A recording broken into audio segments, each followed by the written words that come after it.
We have to talk about something very, very important, Rick. Uh-oh. Okay. Dum, dum, dum, dum, dum. This is research.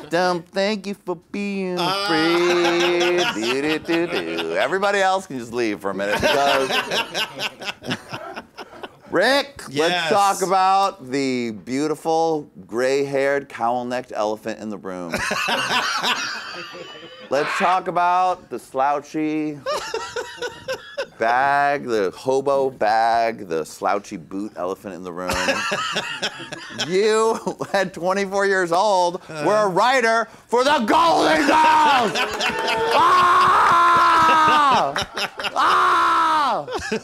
Sad thing was, I thought that it was always going to be like that, and it was all downhill after that.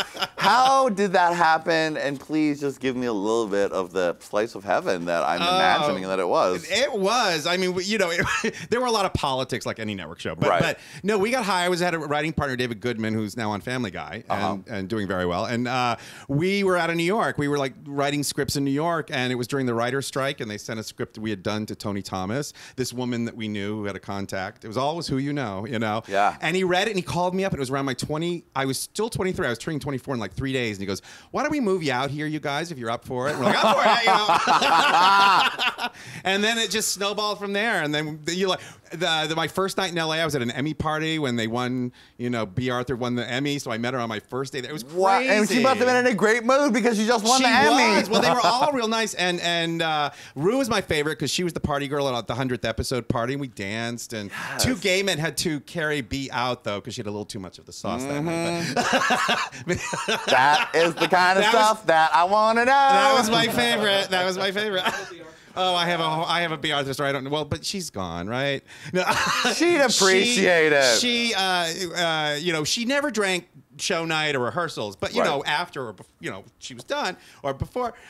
So one day she was driving onto the set. We were on the old I Love Lucy sound stages, and she was driving onto the lot, and this guard that had been there like 30 years saw that she had an open liquor bottle in her, you know, on her passenger seat. And he goes, "Miss Arthur, I'm so sorry. I you know, I don't want to be rude, but if you get pulled over and anyone sees that, you could be arrested. It'll be bad for the show." And she just stared and stared for like a minute probably. And he goes, "You are absolutely right," and drove on through. And the next morning she came through and she had tinted windows. Wow.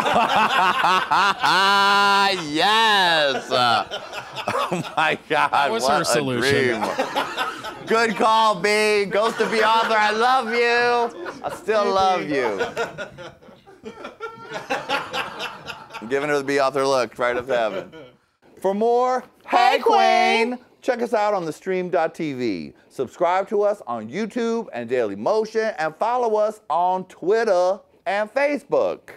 And we'll just have a gay old time, right, baby? Yes, honey. Yes, honey. Yes, honey.